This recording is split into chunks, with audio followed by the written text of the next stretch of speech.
moved from the 160-acre farm to I think an 18-wide little tiny house in Washington, D.C. on Q Street. We were living in proximity with people of color, and I was surrounded by all this fantastic music day and night. And when I was about to turn 13, I went to a party for kids that had someone named Louis Brown, who was playing with his band at this kids' party. In Duke Ellington's book, Music is My Mistress, he mentions Louis Brown as one of his mentors. This was 1942, and Louis Brown then was in the 70s. And he took a liking to me, and he invited me to come and play at the Elks Club. Then I was playing with Mr. Brown, and everybody started cheering, and he yelled out, "That's my son!" And everybody cracked up. A moment came when he was 24 that defined his career, though he didn't know it. Charles Mingus asked him to join his band. David told him he was going to college. "You'll learn more with me," Mingus said. I was in the GI Bill studying composition at Manhattan School and playing with Mingus and working part-time in the post office. And Willie Jones introduced me to Thelonious. He said he digs your horn playing. I almost fainted.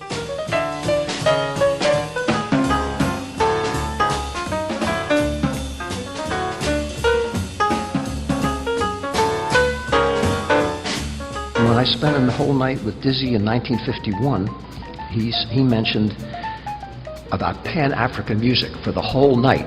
Now, I didn't even know what Pan-African music was, and he told me the whole diaspora of African peoples around the world and how all the musics that they created was left in those places where they were, and music that they took with them in their travels they brought to other places, and how this arrived finally on this continent in Latin America, and a different group from Africa that came had a different kind of music that dictates what we have as Latin and Afro-Cuban music, and a different style of drumming came to the United States. And these are all things that 1951 none of us knew about. Went to Thelonious Monk's house all the time, which was my PhD education after dropping out of Manhattan School of Music. I mean, we used to have jam sessions at Ken Karp's house in 55 with Clifford Brown, bless his heart, when he was still with us, and Monk, and all these musicians who would come and play just for fun and let us young guys be part of that. Jazz teaches you how to think. Jazz teaches you spontaneity, creating on the spot, dealing with the moment. Charlie Parker said, "Now is the time," which is the philosophy that Jack Kerouac believed in so much, and we all did. Eerie golden desert of Evenfall, great image of God with forefinger pointed straight at me, through halos and rolls and gold folds that were like the existence of a gleaming spear in his right hand, which saith, "Come on, boy, go thou across the ground. Go moan for man. Go moan. Go groan. Go groan alone. Go roll your bones alone."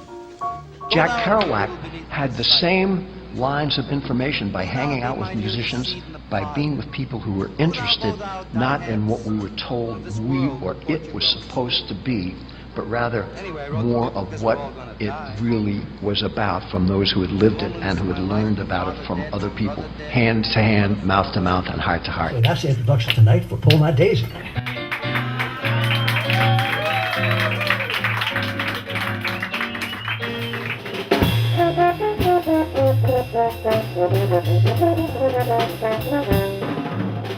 When Jack saw the final version, based on his story, he was able to make this extraordinary spontaneous narration, which actually shows what it was like to hang out with Jack Kerouac, and you get to see all of us as we really were.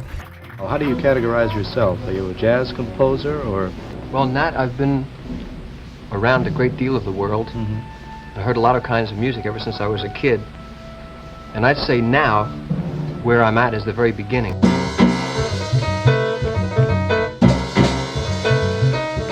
When you've got Frank Sinatra and Pete Seeger in your press kit, Leonard Bernstein and Willie Nelson, when your resume includes Charles Mingus and the Pennsylvania Opera, Woody Fest and Hollywood, you are a different kind of cat. As his reputation for eclecticism grew, authors came to write Broadway scores and operas, soundtracks, and orchestral pieces. I was chosen by Leonard Bernstein as the first composer in residence with the New York Philharmonic. And I was interviewed, and I mentioned the fact that my influences were Bach and Brahms and Beethoven and Berlioz and Bartok and George Gershwin. Some of the people at the Lincoln Center, this was 43 years ago now, I guess, were horrified, and they said, well, how can you equate barroom entertainment with the treasures of European culture? And I said, very simply, what they have in common is purity of intent and an exquisite choice of notes.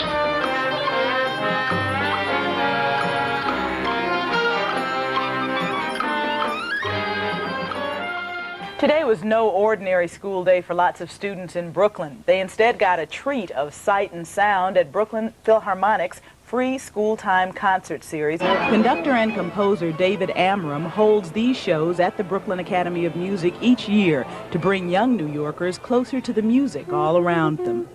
We try to incorporate Mozart, Beethoven, Bartok, as well as Duke Ellington, Thelonious Monk, and other composers, and bring them all together. Of adults tries to acculturate the next generation to love culture with a capital C, and especially classical music. But the MSO has put the job in the right hands. The hands belong to David Amram.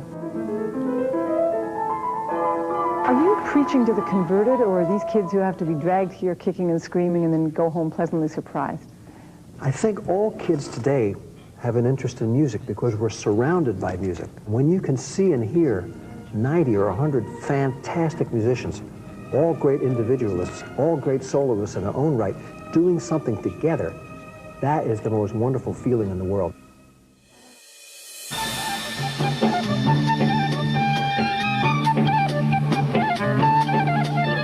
He plays, by latest count, 35 instruments from dozens of countries, has written operas with Joseph Papp and cantatas with Langston Hughes, Broadway scores for Arthur Miller and with Jack Kerouac, introduced jazz to beat poetry.